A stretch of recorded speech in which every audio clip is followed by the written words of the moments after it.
this shows the ideological context of the books that they share, all of them, even if some of them are more, as Felipe told us, like more, accurate in the financial way of saying things. But in the ideological part, they are all the same. They think the world divided between rich and not rich. And if you want to get in the part of the rich, you have to do 3, 4, 5 things, like priorities. And if you make a summary, it's feel rich, have debts, dress like a rich person, do all the stuff, and probably you're going to be rich. You are listening to another episode of the Future Money podcast presented by the Interledger Foundation, where we invite people of all backgrounds and disciplines to imagine what a financially inclusive future might be. I'm Hollis Wong-Ware. And I'm Lawal Karama. Today we're in conversation with Felipe Brugues, Ana Rodriguez, or Juan Carlos Leon, a collective of artists, researchers, and urban designers based in Mexico City. In this episode, we will delve into their work, Resimulate. This piece explores the psychology and philosophies of pop culture economics to generate individual wealth, popular in self-help business literature and various worldwide political policies, and explore the tension it creates within economic systems that reinforce disparity. Resimulate employs interactive computational simulations of economic models to inform 3D printed sculptures fabricated with clay. So welcome to the Future Money podcast, Juan Carlos, Ana, Felipe. We're very happy to have you here today. Let's start with introducing yourself. So I'm Felipe Brugues. I'm a researcher and a professor here in Mexico City. I study things related to economics, finance, and in general, economic development, focused in Latin American countries like Ecuador, Colombia, and Mexico. Yo soy Juan Carlos León, pues soy un artista visual. I am Juan Carlos Leon. I am a visual artist who has resided in Mexico, almost 5 years now. My work has to do with the generation of projects that review from the technical environment and the dynamics of technology, but at the thematic level. It explores the process of exploitation, research into materialities, and how these are linked to both social dynamics and artistic experience. Well, yes, my career has been set more in Latin America. I have exhibited, or my work has been presented in Brazil, Colombia, Mexico, also Spain and the United States. Well, that's kind of my job. And Ana, I've known her for a long time. And here, Ana. Hello, my name is Ana Rodriguez, art curator and researcher. I work in art, culture, and urban studies. Actually, I am part of a group of consultancy in those things: culture, urban studies, public policies. It's called Urban Front. And we work from there to try to help local governments in their public policies. In this case, I am working as a curator with Felipe and Juan Carlos. And it's been very nice. I know Juan Carlos since a long time, 15 years perhaps. I know all his work, his artwork, and also his interests about economics and data and processing data. And this is how I met Felipe, that is part of this team. And we just try to cross our knowledges and practices to get Resimulate. Thank you so much for sharing. And we're so excited to have you here on this podcast. And we were thrilled to have you as part of the Future Money cohort and to see your work be displayed at the Interledger Summit in Costa Rica. Felipe and Ana were there. Juan Carlos, we missed you. Lawal and I would love to hear more. I think you said, Ana and Juan Carlos, you've known each other for a while. So I'm curious how this collaboration, because three of you come from three pretty different worlds intersecting, but research, art, curation, and really urban planning. I'm curious how you all came together to create this project and where that idea was born. Mira, cuando empezamos I think it all started with an invitation from Anna. I had already been working on various technological art projects or related to culture, and Anna, we started to think about a project. I had a friendly relationship here with Felipe. We had good conversations about artistic practice. I think it is very complex, and to find professionals in various disciplines who can provide ideas and converse about them, I think Felipe is sensitive to that. Apart from he has been developing his artistic practice in a very particular way in the sound area, he also has experience with other projects. So I think we started to have dialogue, and I think the summit fits perfectly with our experience. And that is how we began thinking about the future of the economy, of financial inclusion, each one from our spectrums of how we understand it, but also from trying to find common reality. So that's how the collaboration began with Anna and with Felipe. I don't know if you want to contribute anything more here. So I met Anna through the project, and so Juan Carlos is our connecting point. And when I think I didn't know Juan Carlos' art too long ago. I went to a gallery and I saw something that looked like an economics diagram, and I was like, "What is this?" And then it turned out to be that it was like some study that Juan Carlos had done many years ago about kind of like, I think he used to study not that much anymore, but a lot about how oil processes and exploitation used to work in terms of exploitation of resources in Ecuador and Latin America. And that was very nice to see someone doing something related to economics. When I met him here, when I moved here, I actually met him here. He changed what he was doing. He was no longer doing data-related stuff. Actually, like the works that he's currently working on are not related to this at all. But at some point, we started talking about doing maybe something that intersects, even though it's some of his old work, that intersects kind of what I do with data analysis and what he does with data analysis as well. And with Anna, we met through the project, but it was really nice to also see how the way that she would think about how to even conceive the project was very rigorous, as if we were doing research.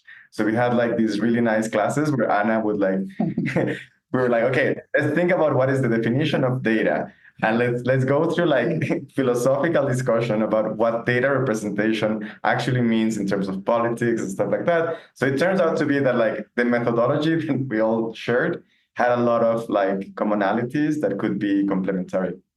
Felipe, I love this idea of, just kind of taking something that can be very like dry and analytical and then thinking about like what kind of impact it can have like philosophically, but also in a real way, and then showing up as art. For Anna, I'm curious, like entering into this collaboration, meeting Felipe for the first time, like what was motivating you to be a part of this project? So for me, it was great because I've been working with data with a lot of researchers, but it was really the first time I'm inside a process where I can put like questions on the table that are normally, when you do research in a very rigorous manner, you have to do these like research questions. But normally in art processes, most of the time you are making this part like an obvious part, that we don't need that part, that we don't need this time of thinking and researching and reading and sharing concepts and discussing about concepts. So what it was great for me is that they were, both of them, Felipe and Juan Carlos, open to have this kind of discussion, to have this kind of, making like a deep processes that is part of the creation process. So this was really nice because in a conceptual way or philosophical way, we put some things on the table that we needed to be together to have like common questions about, for example, that data is something that we need to redefine, that is a problem in research, even if it is scientifical or very, very hard science. Even in hard science, there's a problem about how to process data in, medicine or economics or financial. but also that was why we were able to play with data. And in the same time, this game needed to be very settled on a good base so we can, exploit and explore different ways and different questions that could bring us to our first need or desire in the process, that was working with this common understanding of what is financial knowledge and self-financial aid. And to do that, we were going to play the game, but by knowing very well the rules of that game and understanding how these epistemological questions were going to be put in the base of our work.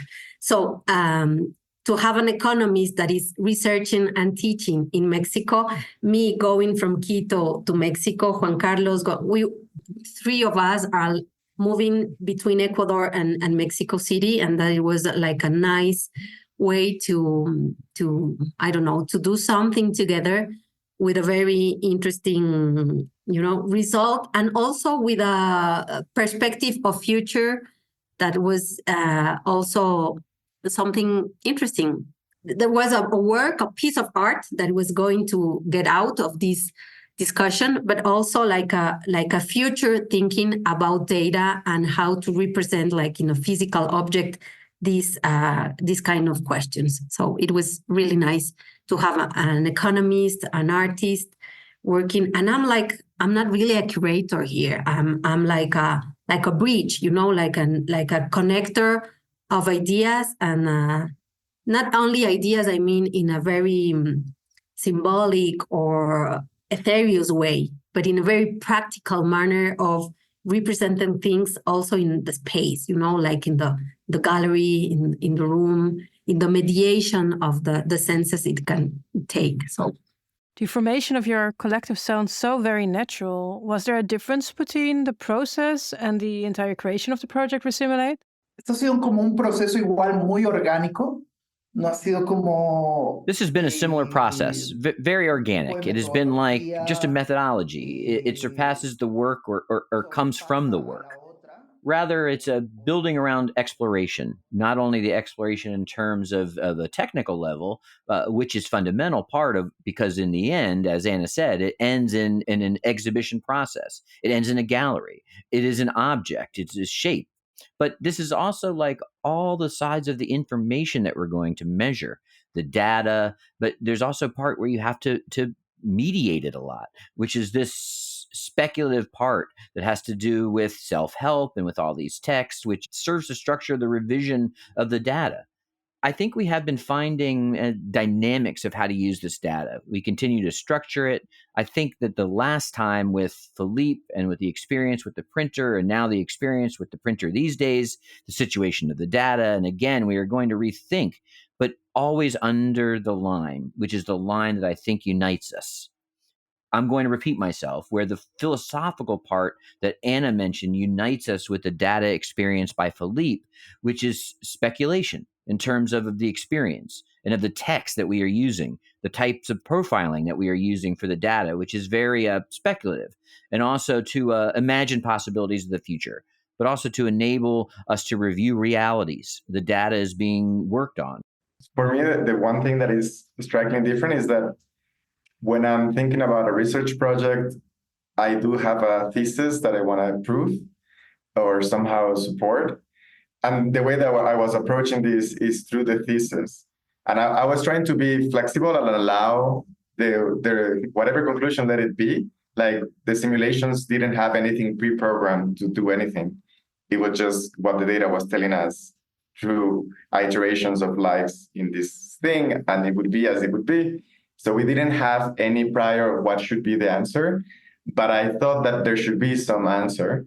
And trying to then link this into how to translate these type of simulations into artwork, I feel that that's kind of a place that we still need to even further explore in a way that like the artwork doesn't become just this didactic thing of like, let me teach you something, in a way that is like like a school, but somehow that it transcends that and like brings up something that couldn't be seen without the artwork.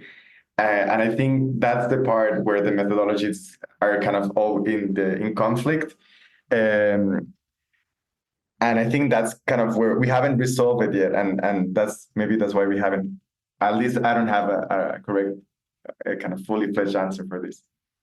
Perhaps there's something that is interesting in this methodological part. That is, there are like questions about, I'm opening my notes because I have like like notes from the process. And one of the questions we were talking about in the beginning was about the place that data has in philosophy now. For example, when you talk about IA, you can think a lot of processing data by artificial intelligence, right? So we were thinking about how this IA can take the place of the human, but only in a partial way because of this conscience problem. And when it is related to art, and I think also to politics, there's the question about the relation between imagination and conscience.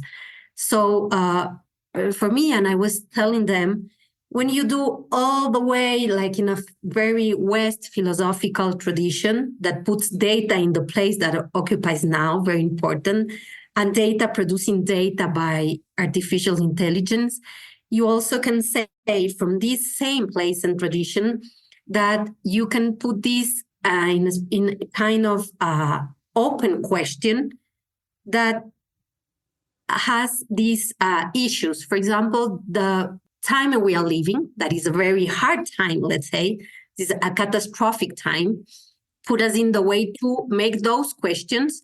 Also put us in this particular project in the condition of thinking about the way of how imagination is going to reshape our concept of data. And I think this is the relation between one like rigorous methodological way of processing data and a very artistic and political way of doing this processing.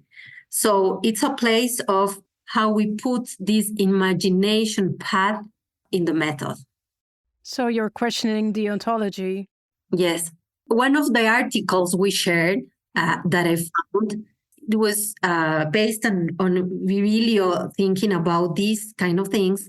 And research made, asking a survey in different kind of ways of using data. Mm-hmm. And all the scientists were saying that they pass 70 or 80% of their time processing data that in the final moment is not really processed. There's a subjective part of this processing.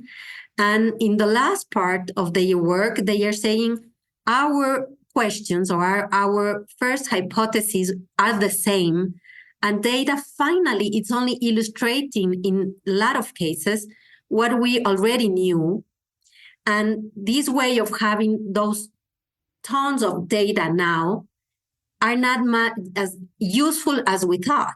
It's a lot of time put on this that we need to contest or to have new questions about how we process and how we produce data.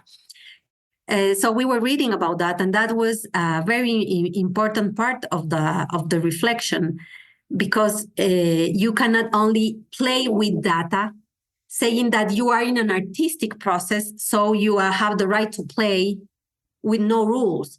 This was a game with rules, because we needed to think about rules and how to change these rules, or this kind of thinking about data, talking to economists or to financial experts. That was our really nice part in Costa Rica, because we had all this feedback coming from this kind of thinking that is not only, those are artists that are playing their game in their field. We were trying to have some kind of dialogue in this sense. So this was important also because of that. I love that, because it sounds like the whole process started, as Juan Carlos said, with dialogue, right? With conversation, with problematizing how things usually are. And I think like what you were saying, Felipe, is that data often is used to prove the thesis. Is we have a story and then we use data and we get rid of all the data that doesn't help us make our point. And here's all the data that helps us make our point. And what I heard with what Juan Carlos said and what all of you are saying is that, you know, oftentimes there's this kind of this false sense of certainty with data, like, oh, this is the way things are and data is king. And even what you were saying, Anna, that there's some sort of merit in a dehumanized way of presenting fact finding versus acknowledging and embracing there is fiction in all of this. And how are we using data not just to create other fictions, but also to think about simulations and speculations, as Juan Carlos was saying, and to think and to ask questions rather than to prove points. And I think before we continue, so I have a question for you, Juan Carlos, and for all of you. I'd love for you to explain the experience of Resimulate for those who didn't have the opportunity to see the art in person. Will and I had the opportunity to experience it in person in Costa Rica, but for those who have yet to have that opportunity, could you explain what is Resimulate, what is the installation, and what was it like for the viewer to see and understand this work? Bueno, qué bueno que ustedes hayan tenido la experiencia de matérica ahí en Costa Rica. Yo no la Well, tuve. it's good that you had the material experience there in Costa Rica. I didn't have it. Rather, we were doing remote work as well. Anna and Philippe's experience, well, they were very good at taking on the challenge of setting up such a complex space, like the video hotel space or the hotel room or whatever. That's on one hand, but the artistic material experience of how this data is going to be displayed, it's like how it's being planned, it's going to have another experience. This was like, it was really like a very small taste, like a small experience of how we are using the 3D printer and how we are using the matter and how we are interested in the viewer can reach it to it.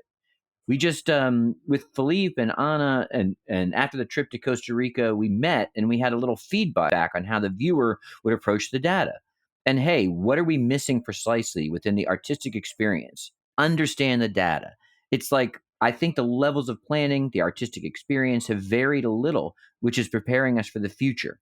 We're thinking about the shape of these empty ceramic towers and what they will look like in space.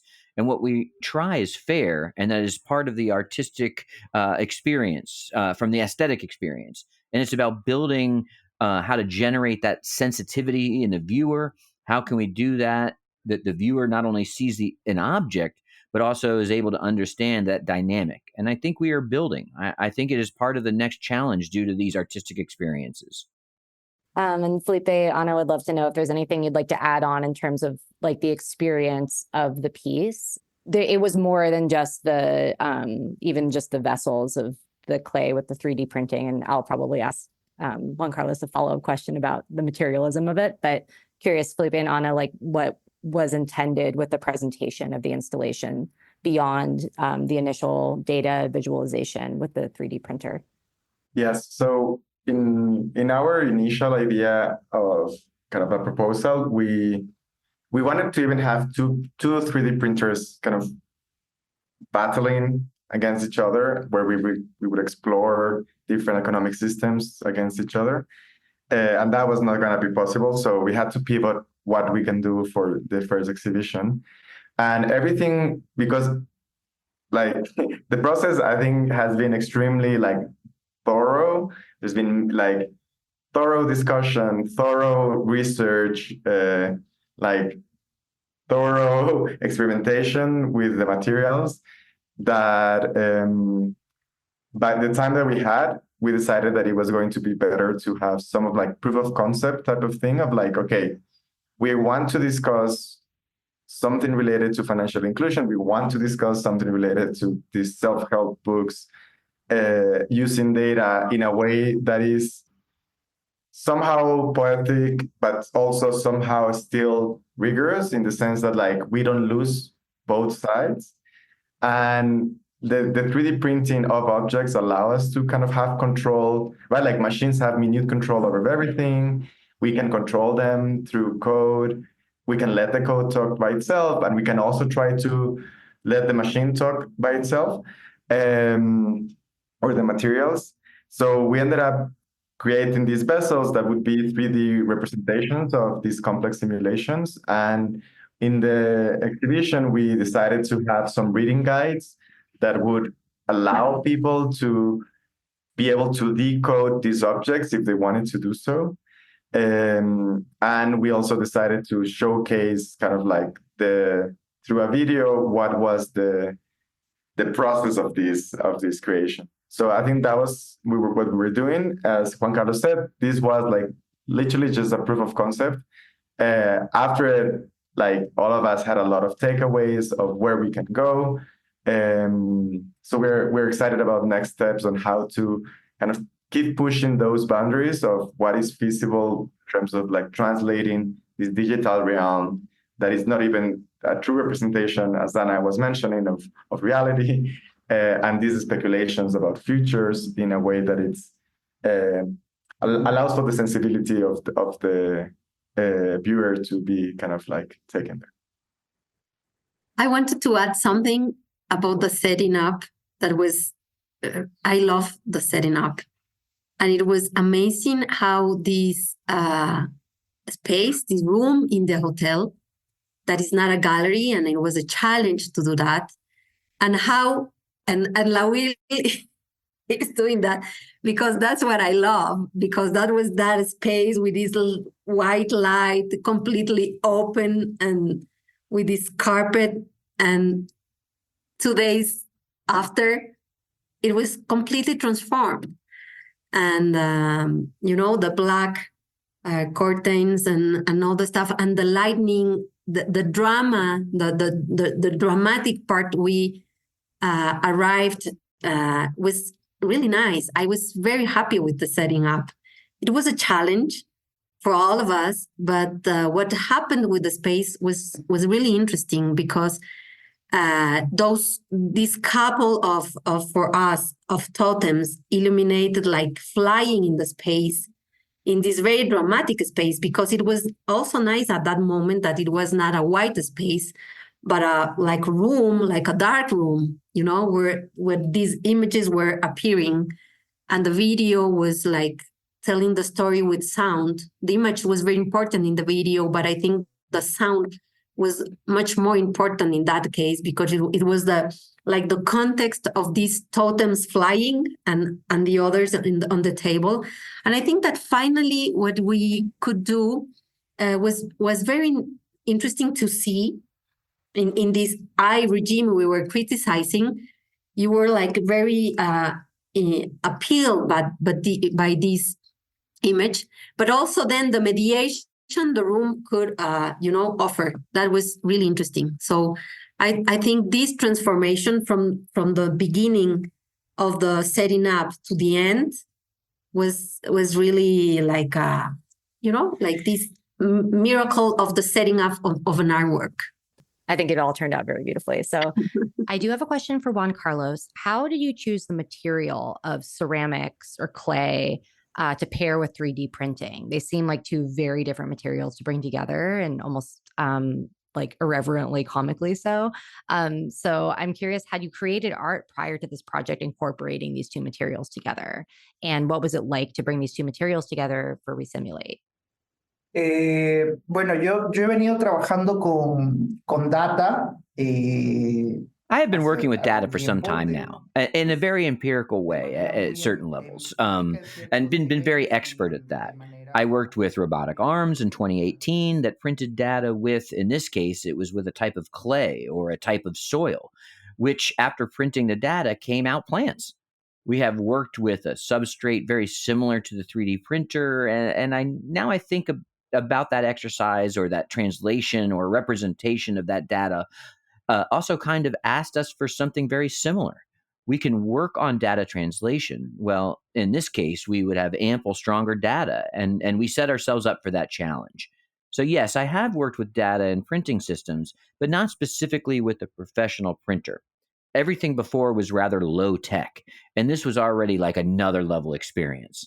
So yes, I like to work with various systems or media that allow for the proper translation of data. We also wanted this experience of data translation to have certain levels of conservation. It was like another challenge we discussed initially. It's not like the sporadic action of seeing the information and then can it be maintained and is there was it decided to go towards a 3D printer made of ceramics so that we could just put it in the oven and preserve it, these pieces. So it was like, how are we going to preserve those experiences? And that's how we got to a 3D printer. I'm curious, Felipe, if you have anything more to add about kind of like the symbolism behind the material as well. I think, especially when looking at the video and when we work with data, generally you're going to tell maybe like the average of something, right? Like you measure 100 people and you say, what's the average of this group? Of maybe you're going to say, okay, what is the top 1%? Or you're gonna give statistics which are not gonna show the story of an individual. You're gonna share an aggregate statistic that somehow represents distributions, but it's not gonna be telling the underlying story. And that's kind of what's different from when you do anthropology. And when you do anthropology, you're gonna do ethnography and actually gonna tell little stories that are actually gonna have a lot of meaning, but maybe are not generalizable in the same way. And I think by doing the 3D printing, we were trying to be able to bridge those two things, be able to print one line, be one person. It's something that generally you wouldn't be able to do if you're doing it. Maybe if you're doing it by hand, maybe you can tell it, but like, would you be able to tell all the subtle differences in different stuff? So I think like the medium of doing 3D printing allow us to be able to kind of break the concept of statistics in a way that still we can do big data. Like our data set collects 10 million observations. We can print 10 million stories. But in a way that it still kind of like talks to the idea of an individual. And still it's also very funny because these are not the stories of people. We're telling the stories of simulated futures for these peoples. And then it gets kind of funny because it seems that the individual is losing all their agency over what to do, and the machine is just pushing them over and creating the stories for them. So I think there's a lot of and that goes into kind of a lot of discussions that we had about kind of what is the role of capitalism, and even and kind of like jumping ahead, the idea of thinking about self-help books into like how can we hack the system? How can we create something that we are in a capitalist system? Let's not try to create an alternative system. Let's try to let individuals hack this system. And I think that kind of like balances and like talks directly to the use of the 3D printer, because basically the system is just creating these stories for you. And the agency, even if you take the most capitalistic guide, the stories are going to be limited in what is the agency that a human has within this whole economic structure. And I think it's like a nice parallelism between the system of capitalism and a 3D printing system that is trying to create these individual stories, but is somehow hacked. So I think there's a lot of narratives. Also, something that Juan Carlos just said about trying to think about making data hard, whereas data tends to be in these clouds that are not tangible. So I think there's also some nice discussions that we could have related to that contrast. So I think the medium is extremely interesting because you can go multiple ways into why it's actually relevant. I know, I really hear all of that. And I think there's both kind of a lot of humor and critique kind of inherently within the medium. And I think this was a question that Will and I wanted to ask, and I think, Felipe, you teed it up perfectly, and I'm curious, Ana, if you could respond, but curious about just the theme you entered into with this notion of self-help, right? Autoayuda, like of navigating these very complex capitalist financial systems, and that one individual's choices can determine one's fate. And I'm curious, like, obviously there was a level of like critique and questioning all inherent in the beginning of the process. So I'm curious, like, what you all learned, and Ana, like maybe you personally learned through doing this data visualization into art, or speculative data generation into art. like what learnings you had about this notion of hacking the systems that are through a type of self-help. Yes, it was like two parts of this for us, of this problem. One was our like anecdotic personal reading about what Felipe, because Felipe did the reading, like the deep reading of the 4 volumes of self-help.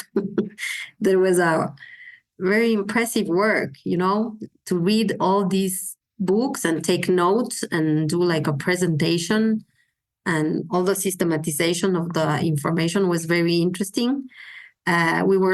It's normally you will think that we are losing time, but in the same time we were getting deep in the question, and this had for me at least 2 let's say paths that were opening. The first one was like very anecdotic and personal, and I learned that the only thing that was interesting, and we agreed, 3 of us, was like we need to make savings. The common thing between what they are saying in financial self-help, it was like, you need to do saving. There's a lot much more that can change the way of defining savings in each case, but they were saying you have to spend, you have to use a credit card, you have to dress like a rich person to be rich, you have to feel rich to be rich. You have to take huge debts because then you are going to get rich and all the stuff. What was the most absurd thing you guys you have read in these books? Oh, there was this quote that one of them is trying to convince you that you need to see it to be able to pull it off. Like, you have to really believe in money. Like, a lot of the narrative is like, you have to be money. It's like this totenim thing about money. And one of the books, it had like the most ridiculous thing saying, because it's first inaccurate, but it's also completely racist. And this was written like 3 years ago. But basically it was saying, like, when Columbus arrived to the Americas, the indigenous people didn't see them in boats. They thought they were walking on water because they had never seen these things happen. So because they had never imagined it to be happening, then their only explanation is that they were like gods or something like that. And that was on the book.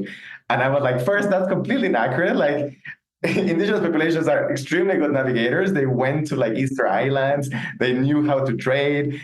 So there were some very outrageous and misogynistic and racist ideas in these books. I'm just sorry for interrupting, Anna, but that was like... No, it's because I think this is important, because it is. This shows the ideological context of the books that they share, all of them, even if some of them are more, as Felipe told us, like more, accurate in the financial way of saying things. But in the ideological part, they are all the same. They think the world divided between rich and not rich. And if you want to get in the part of the rich, you have to do 3, 4, 5 things, like priorities. And if you make a summary, it's feel rich, have debts, dress like a rich person, do all the stuff, and probably you're going to be rich. And they are hoping you buy those books so they can get rich. So in the personal part, for me, it was like, okay, I need to start doing savings. This was my personal learning experience. It's time for me. I'm old enough to do that. And if Felipe, that is not, a financial expert in this ideological context, is saying, yeah, perhaps this is the only thing we can share, I would say, okay, I'm opening like a saving account. And in the, let's say, in the collective, more reflexive part of the work, what we expected happened, that it was like a very neoliberal, ultra-capitalist way of saying things that is shared. I think most of the people that is buying and sharing this kind of advices and are most of all not sharing a condition of richness or other related to financial conditions, but an ideological way of seeing the world and their expectations and desires. And it talks also a lot about inequalities and the very hard work we have in a critical way of artists, of thinkers about the different state of the world or a transformation path, that it's very hard for us to compete with this kind of, it's a huge machine of putting these kind of ideas in the air. And even if we laugh when we read these kind of things, then when we see the reality, it's how do you say, angustia? Oh, angustias, angst. Yeah, angst. Yeah, yeah. It's the time. Yeah, and so yeah, I think this was very important part, because I think we share, even if we have differences in our political views, we share some critical point of view about ultra-capitalistic and neoliberal paths and these things in the air. We share that, this critical view of that, and this was very important. Felipe, Juan Carlos, anything else you'd like to add? Yo creo que otra parte importante de esto es como... I think that another important part of this is like these self-help books. I know because it's being taught as valid information all the time. So part of this work is deciding what to do with the data management through this methodology, and using self-help experience is part of that. To what extent, how to use real information, and how do we verify it? So, and that was part of the experience that we wanted to seek in the data analysis. We did not want to do data analysis. That would lead us into what I should say, to have a normal investigation of finances.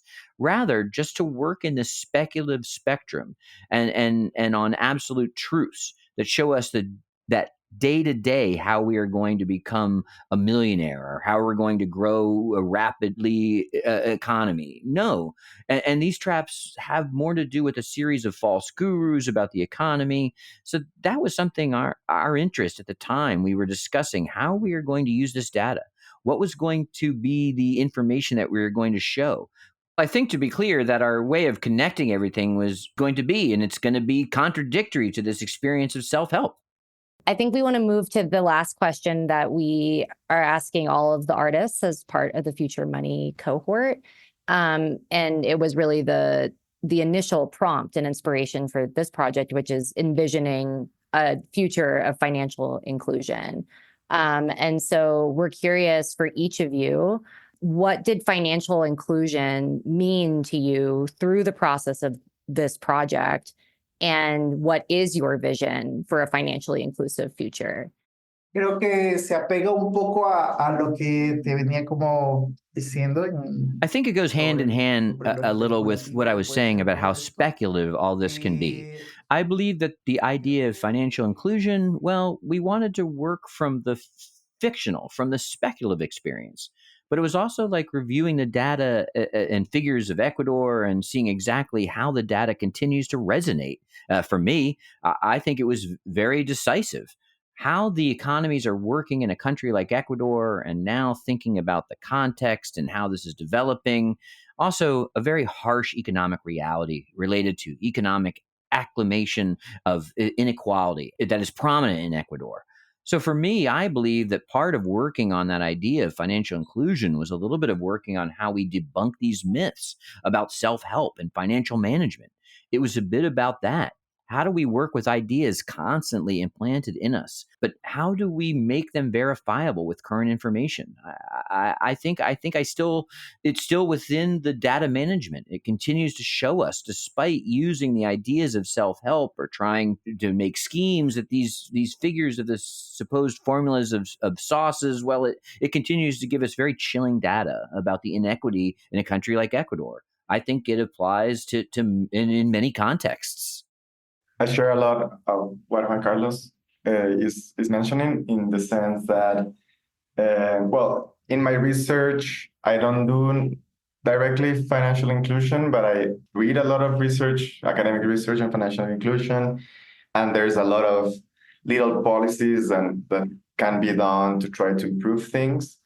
But like, I'm overall generally a skeptic about the possibility of financial inclusion doing either these micro policies that NGOs or states can try to do, or these self-determination actions that individuals can do. In the sense that, like, I think the nice thing about following the hyper-capitalistic agenda in the simulations is that they were saying, like, if this doesn't work, then what can work, right? And something that was kind of maybe a little bit disappointing is that, okay, I would have been happy if these hyper-capitalistic solutions would have worked. That actually would have been somehow a positive note, but kind of like overall, there's not much that can be done. And that's kind of like the very dark thing from it, in that piecewise policies or individual policies will not necessarily be radically life-changing for the majority of population. And that's kind of what is a little bit saddening. So in terms of future financial inclusion, perhaps it's rethinking about the way that the system is structured. But coming from my own research agenda, politics-wise, that's extremely, extremely hard to change. And that also makes it then kind of nihilistic view on what is the possibilities of future financial inclusion. Yeah, sorry for leaving on a sad note. Got to keep it real. I'm curious, Ana, if you have any kind of reflections that complement what Juan Carlos and Felipe shared. I wanted to say that we start with this phrase, how to get rich and stop worrying about the future. It was like this humoristic statement. And I would say that we were talking all the things we were reflecting. I would say how to get out of the imperative of being rich and stop worrying about the future. So it helps me to relate, to show the relationship between accumulation, extraction, climate change, war, and the worry of getting rich. Let's inverse the phrase to say something about the future. As getting rich means in this financial help aid, how to get rich and be rich for the consuming. So I would say perhaps thinking about other examples, we learned in Costa Rica, in San Jose, microfinancing, for example, how to put together other kind of simulations of data, perhaps less humoristic, but more pedagogical and showing what seems not that obvious, as, for example, alternative finance. So, for example, the Mexico example was very nice. Perhaps it's a challenge for us now to think about financial inclusion in a way of other examples of showing data about microfinancing in a way that is where imagination and visual proposal can do the difference, can create this fiction that we can think real for the future. Something like that, something around that. I think that's beautiful. And I think, I totally understand, Felipe, what you're saying about it's easy to be nihilistic when you look at how difficult and entrenched systems change. Like, it feels very impossible. And the data proves that, but then maybe reconceptualizing data to be what is possible, how can we utilize our imagination to envision new ways, and whether that's microfinance, very interpersonal, right? Or building things through community instead of like the larger systems. Yeah, I think I'm so thankful for each of you for your work in this project and showing up to discuss it today. Absolutely. Thank you so much for being on the Future Money podcast. I do have one more question. What are your future plans for Resimulate? Pues creo que ahora el objetivo es I think that now the objective is to complete the entire experience on the material level, which is obviously we will communicate with you and invite you. That's like our big objective, and I think this experience consolidates a dynamic that I particularly liked. I liked working with Anna again. Now that the experience with Felipe, and I think this is definitely to be continued with more and going forward and visiting new experiences. Yeah, same. I think it was a great experience to kind of get the ball rolling. I don't think this is the end of the road at all. And yeah, we even haven't finished this project yet, so that's gonna be for this year.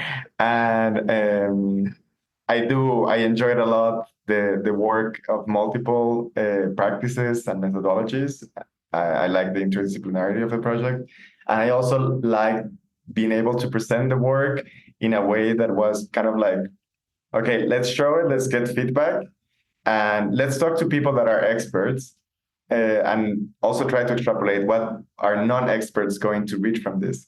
So I think even like the going to Costa Rica on how to think about the material representation and discussion of the artwork, through the mediation that Anna was leading during like one of the opening nights.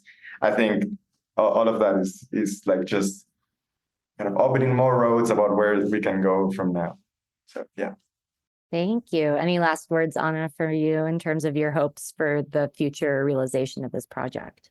I will be in Mexico City next week, so I hope we can plan this exhibition. Then let's continue. We need to show these different ways, and I think it's going to get better and better. It's really exciting. I can't wait to see this next chapter unfold for the story of Resimulate. Well, gracias a todos por su tiempo, tu análisis. Gracias por Lawil.